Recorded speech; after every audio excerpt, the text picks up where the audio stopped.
안녕하세요. 심장이 막혔을 때 의사들은 어떻게 새로운 길을 만들어서 생명을 구할까요?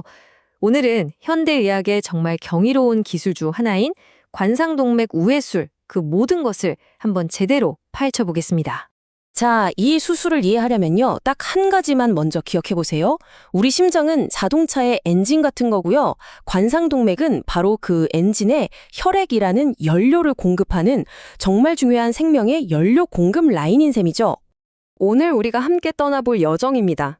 심장의 배관 시스템부터 시작해서 문제가 생겼을 때 어떻게 새로운 길을 만드는지, 그리고 그 성공을 어떻게 확인하는지 하나하나 차근차근 따라가 보겠습니다.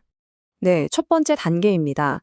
이 수술을 제대로 이해하려면요. 먼저 우리 심장만의 아주 특별한 배관 시스템, 바로 관상동맥이 어떻게 생겼는지부터 알아야 합니다. 우리가 보통 생각하는 온몸으로 피를 뿜어내는 그런 큰 펌프가 아니고요. 이건 심장 근육 자체가 계속 뛸 수 있도록 먹여 살리는 작지만 정말 핵심적인 생명줄이라고 할 수 있습니다. 이 복잡한 네트워크 안에서도요, 유독 중요한 동맥이 하나 있습니다. 바로 좌전하행동맥, 보통 의사들은 줄여서 LAD라고 부르는데요. 바로 이 혈관입니다. 왜 중요하냐면요. 심장의 메인 펌프인 좌심실에 가는 혈액의 무려 40% 이상을 이 LAD 동맥 혼자서 책임지거든요. 그러니까 이 혈관 하나가 건강해야 심장 전체가 힘을 낼 수 있는 거죠. 여기서 진짜 흥미로운 점이 하나 있어요. 사람마다 이 심장의 배관 설계도가 조금씩 다르다는 겁니다. 이걸 관상동맥 우위성이라고 하는데요. 외과 의사는 수술 전에 환자만의 이 독특한 설계도를 반드시 파악하고 들어가야 합니다. 자, 이렇게나 놀라운 연료 공급 시스템이 있는데 만약에 이 라인 어딘가가 꽉 막혀버리면 과연 어떤 일이 벌어질까요? 이걸 협착이라고 하는데요. 말 그대로 심장으로 가는 연료 공급 라인에 엄청난 교통체증이 생긴 거예요. 결국 심장 근육이 산소를 공급받지 못해서 굶주리게 되는 거죠. 바로 이 문제를 해결하는 게 바이패스 수술의 핵심입니다. 그렇다면 이 꽉 막힌 길 어떻게 해결할까요? 보통 생각하면 막힌 곳을 뚫어야 할 것 같잖아요. 그런데 놀랍게도 외과 의사들은 막힌 것을 직접 건드리지 않습니다.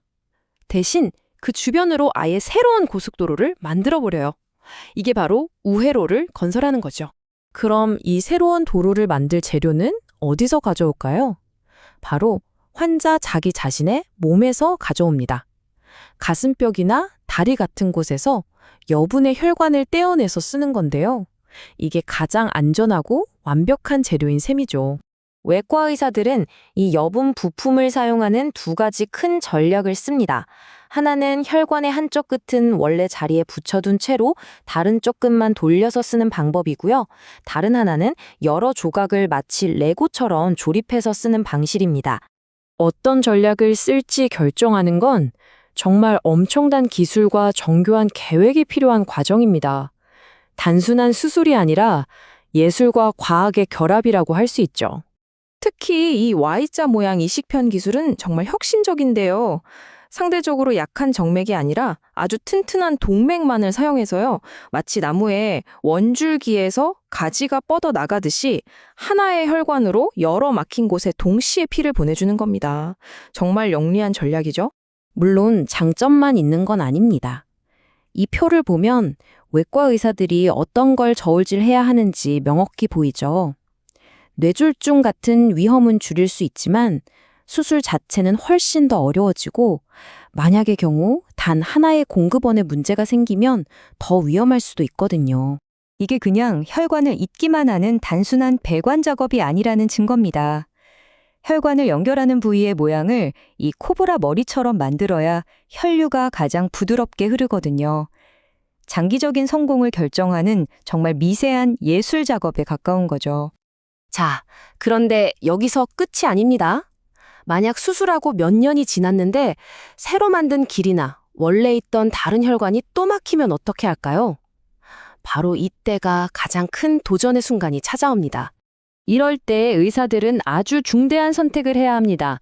다시 한번 가슴을 여는 큰 수술을 할 것이냐, 아니면 비교적 간단하게 혈관 안으로 관을 넣어 넓히는 스텐트 시술을 할 것이냐, 보시는 것처럼 언제 막혔는지, 어디가 얼마나 막혔는지 같은 아주 구체적인 조건에 따라서 결정이 달라집니다.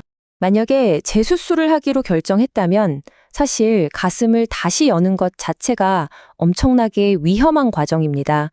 수술 때문에 심장이나 중요한 혈관들이 가슴뼈 바로 밑에 달라붙어 있을 가능성이 높기 때문이죠. 정말 조심해야 하는 순간입니다. 자, 이 모든 어렵고 놀라운 작업들이 다 끝났습니다.